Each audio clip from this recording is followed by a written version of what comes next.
What I do when I start to write something is intentionally try not to think.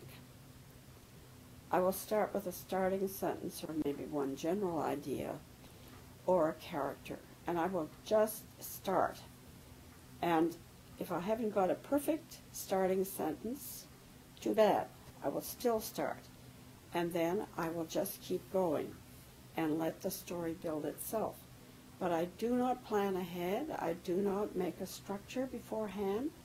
I just let it come out the way it wants to come out. And the characters move as they logically would move, and I kind of follow along afterwards. And I know that sounds like a really weird way to write, but I'm not the only one who does it that way.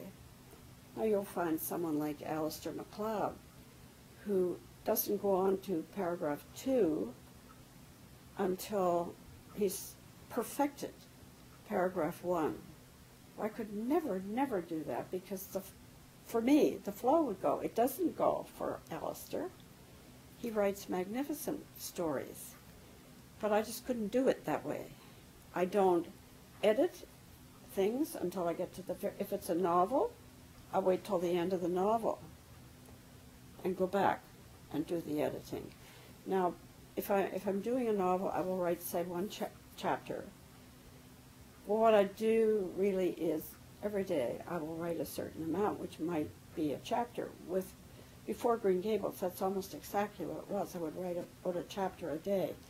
Well, then the following day I would reread the chapter, just reread it, so I would get into the story again. And then I would just carry on, but I wouldn't correct stuff in that last chapter. And that's the way I do it. The first draft tends to come out very quickly. The editing, well, just to go back for a moment to the first draft is exciting and intense and quick, but probably without me even realizing it, kind of exhausting because it's so quick. I think of it a little bit like an explosion. Well, then the editing part is like clearing up the debris from the explosion, and I love this part. It's slow and it's quiet, and I sit on a bed. I sit on a bed to do all my work because I write by hand, with a thesaurus here and a dictionary there, and go through line by line, word for word, and check that the dialogue really sounds like people talking, and seeing if there's any kind of rhythm and flow, if it looks like it's kind of got a jump in it that I need to fix. Correcting my very bad spelling, that kind of thing, but it's slow and relaxing, and I love it.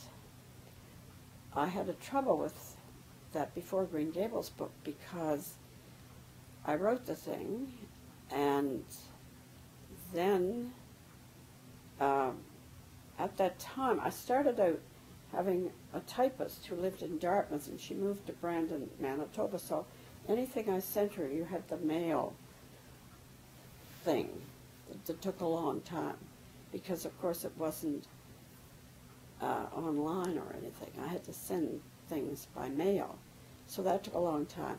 But what I did when I was through was go through the text, the handwritten text very quickly. It was 600 pages, just so that there wasn't anything she couldn't understand.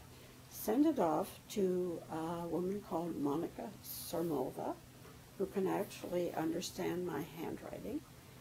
And in spite of the fact that English is not her first language, did a remarkable job. Then, when it came back, then I did my editing. But the publishing company dropped over a month from my deadline. So I had a very short time in which to edit it. And halfway through, we discovered that the Americans who had already bought the rights wanted it 100 pages shorter. The book is too long. But the kind of parts of the books that my editor chose to remove in order to make it 100 pages shorter were not ones that I thought should go, because you're taking out big chunks. And I fought this very hard and won almost everything, but nonetheless, it is too long a book. If I'd had more time to do the editing, I could have taken a part in the middle and taken that out. I probably could have got rid of 100 pages, but I would have needed a month more in which to work, and I didn't have it. So as a result, I have never read the book. You know, I've edited it. That's not the same as sitting down at the beginning and reading it. And I think because of that